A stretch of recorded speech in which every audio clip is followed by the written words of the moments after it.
Hi guys, my name is Alice Hammond. I'm a Key Career Connector for the Practice Development Team in Powys County Council. And this week is Apprenticeship Week Wales. Apprenticeships are a fantastic opportunity for you to develop your skills and knowledge to help you to become a more confident and skilled worker in your role. I've been working in adults and early years for the last 10 years. During this time, I've been lucky enough to make friends for life. I've travelled the world, I've worked with some of Britain's most dangerous people, but ultimately I've been lucky enough to make a real impact on someone's daily living.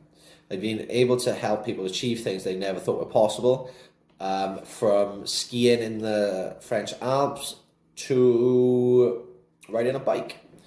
A career in health and social care is one that is a very rewarding position which enables you to help people live the best life that they want.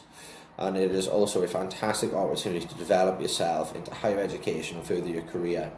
If a career in adult and early years sounds like something that could be of interest to you, come check us out at Powys Social Care and Skills Hub to see what we have available. And hopefully you'll be looking forward to working with you soon.